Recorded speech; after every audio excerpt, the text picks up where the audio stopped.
Hey there! If you want to see how a real family budgets each month using last month's income with the YNAB software, then you're in the right place.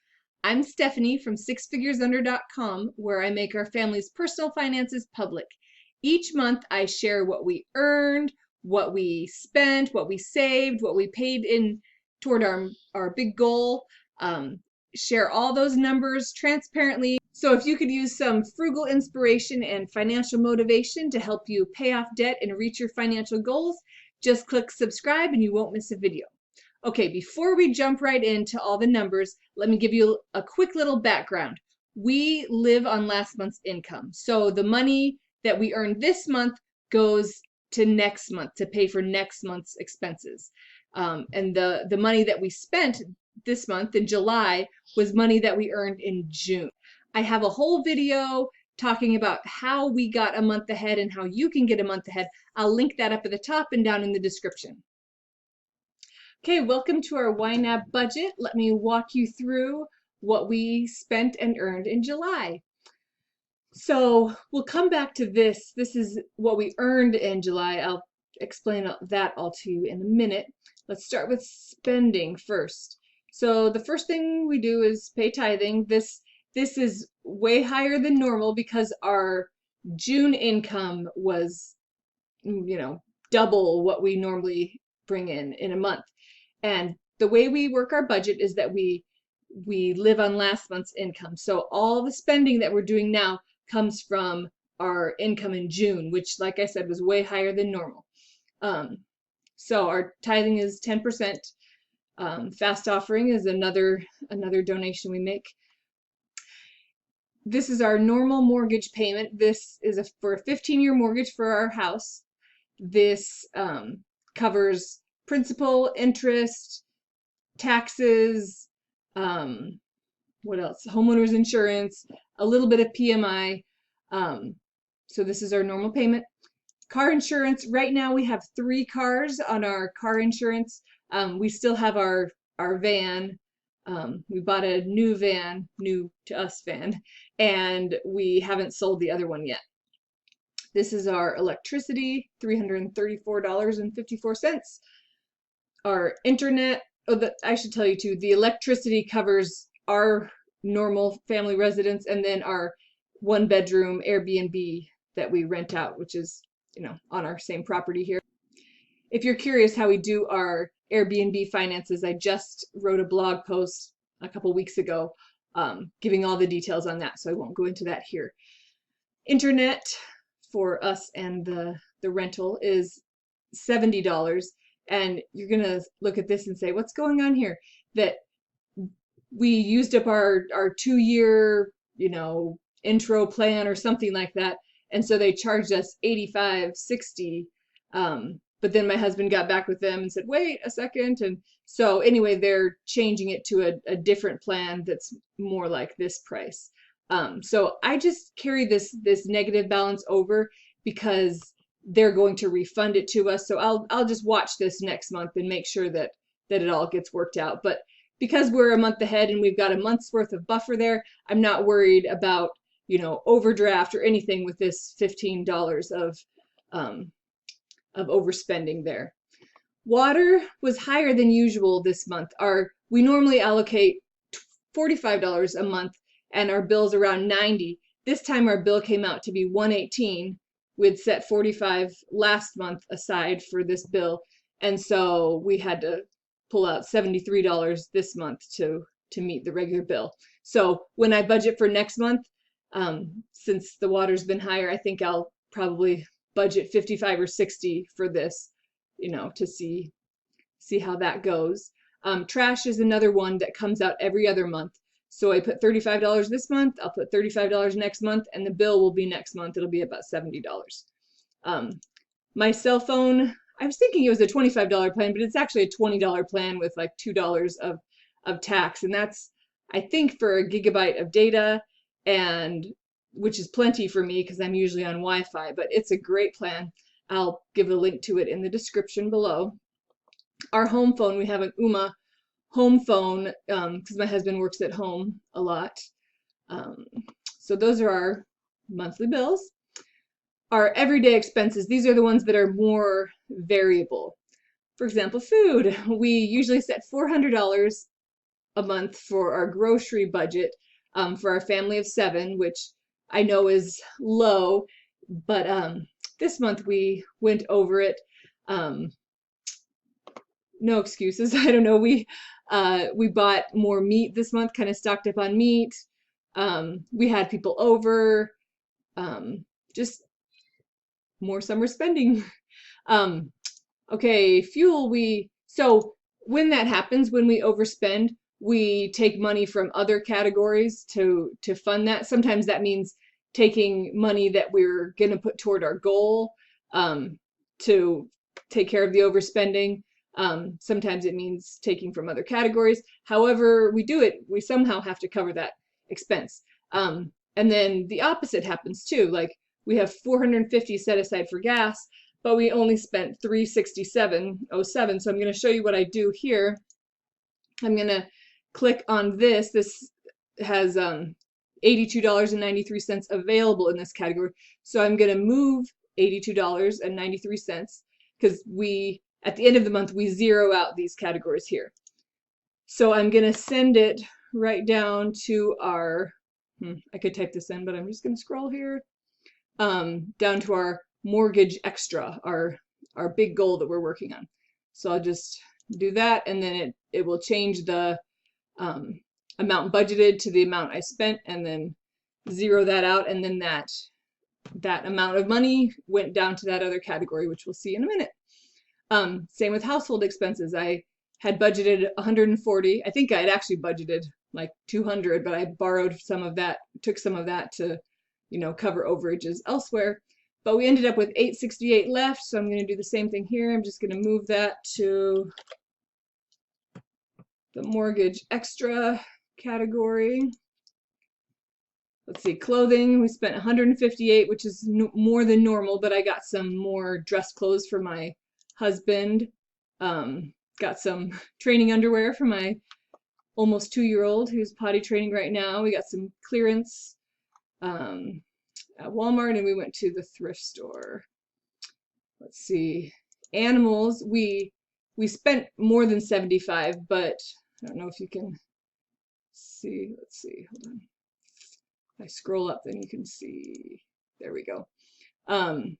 We returned a bunch of things at Home Depot, a bunch of fencing that we got for our goats. So we got $77 back from last month's spending, so that went directly into our animal fund. My daughter has a very affordable dance class for $20. The kids' allowances, we do $60 a month, but we hadn't gotten it out for the last, what was it, the last month and a half or something. We're kind of behind on paying them right now, but we got out all the cash, so it's all in the jar just to distribute. This summer we've been a little bit behind on life. I'm what am I, 24 weeks pregnant or something, and we're just trying to catch up with life after the first trimester. Okay, so our sinking funds, these are funds that we don't zero out at the end of the month, like our everyday expenses. We zero out and put that money toward our goal. Our sinking funds, we don't always spend from these during the month. These are just saving up for either things that we know are going to happen or things that that could happen.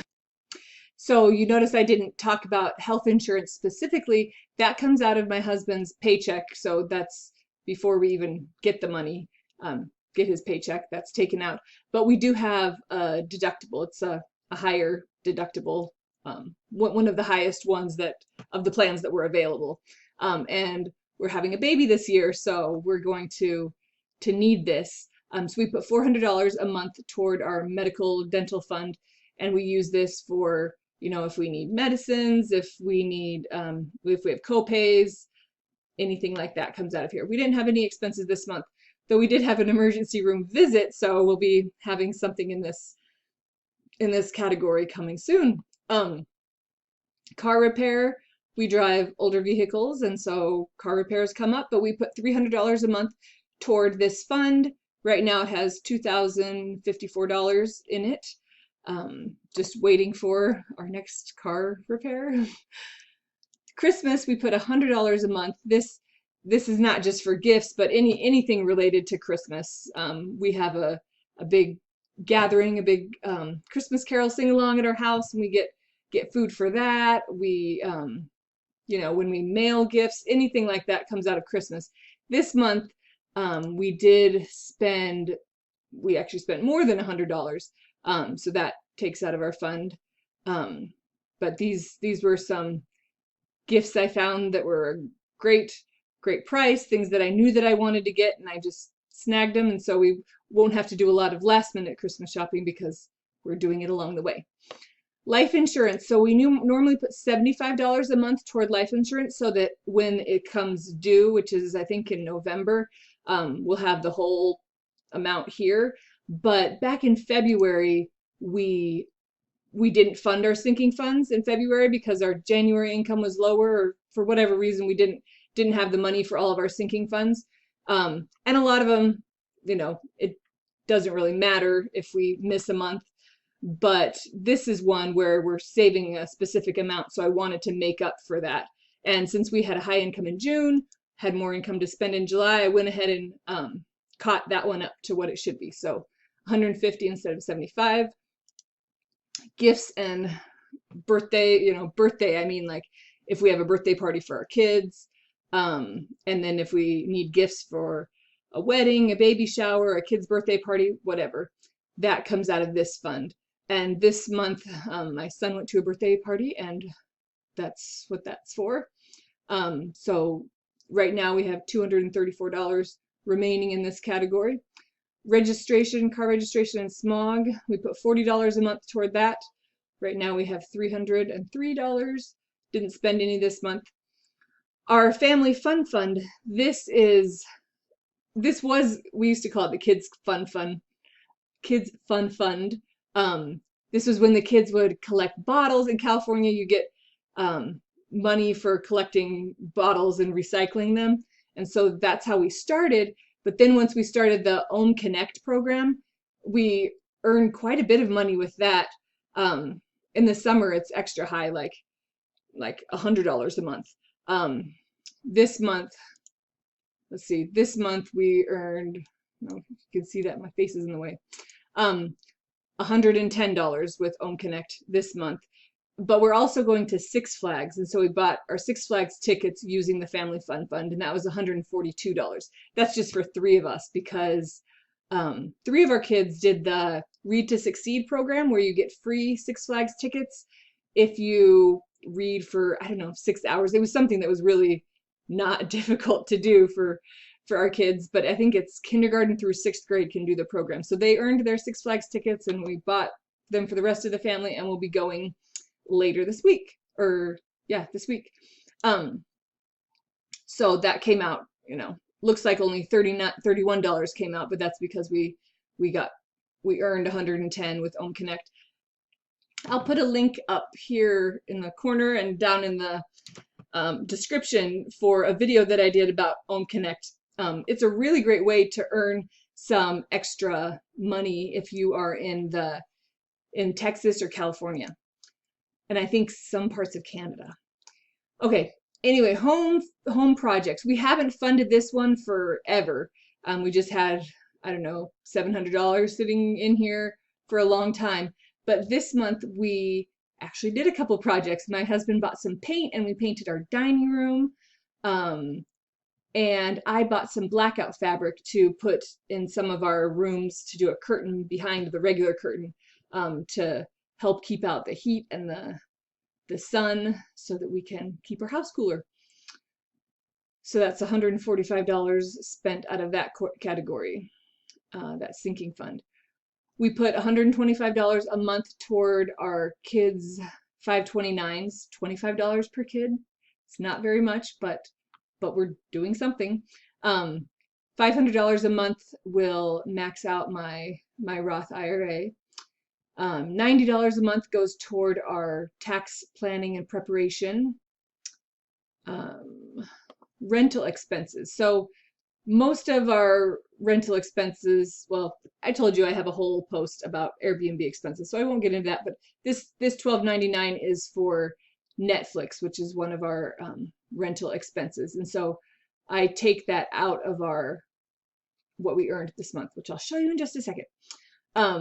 Mortgage extra. So this month we had a lot of extra to put toward the mortgage because, like I said, we had a lot of money last month. Oh, and I totally forgot to mention where the majority of that extra money went. If you look in my, what is it, May budget update, I'll put a link below. But that was when we bought the Honda Odyssey that I found on Craigslist that has 8 seats because we're going to need another seat. So we went ahead and bought it, spent just over $5,000 on that for the car and the registration and everything. And we funded it with our month ahead. We just borrowed from ourselves basically, knowing that June was going to be a high income month. And so we borrowed that from our month ahead fund, borrowed it from ourselves. And then when I got paid in June, then we used that money to pay ourselves back, pay our month ahead fund back. So 5,000 something went toward that car. And then this is whatever else was left over from the month. And that went toward our mortgage. Well, at the beginning of the month, I made a big payment of $3,500. And then this is what's left. So now that we added the extras from those other categories, so now I can make a payment of $467.99. And that will be our end of the month mortgage payment, our extra mortgage payment. Oh, and down here I've been selling a couple things on eBay, like homeschool stuff that we finished with, or other little things on eBay, and I just take care of all that. I'm not a huge eBayer or anything, but just take care of those things right here in this category. When I get income from eBay, I put it in here in this category, and when I pay for shipping, that comes out of this category. So this is what I net, is this 100, and then I subtracted it. Well, I did it over here when it said $100.18 over here. I just clicked on this and said send to mortgage extra, and then it got added in here too. So with the other income, our regular income, I've showed you in my video how I keep a month ahead using YNAB. So all of our income that comes in, we put into this category, and then this is that one. So we've got my income from my blog, a bunch of Airbnb income, and then my husband's income from the state. So those are all in here. And then in the category, the rental expenses category right here. So then when this says $12.99, then I take this and say cover this with this money up here. So during the month, when we have to buy things for the rental, like if we need new sheets or something like that, then this category is yellow, or red, it's overspent. And then at the end of the month, I take that overspending and cover it with this money earned category. So because we don't have very many Airbnb expenses, that's how we do it. And then this amount is what we will use for next month. And now the last thing to do at the end of the month, now that all our reconciling has been done, now that we've taken the extra from these categories and put it toward our mortgage extra, our big goal, the last thing to do is to send this money to next month. This is the money that keeps us a month ahead. So I just click on it. I'm going to say send this money to be budgeted. Click OK. And then ta-da, it's up here, and we can go on to August and fund all our categories for August. Okay, I think we'll leave it at that, and we'll do this in another video. Thanks for joining me and sticking to the end. If you could use frugal inspiration and financial motivation, then I hope you'll subscribe to the channel for more videos like this. Have a great day.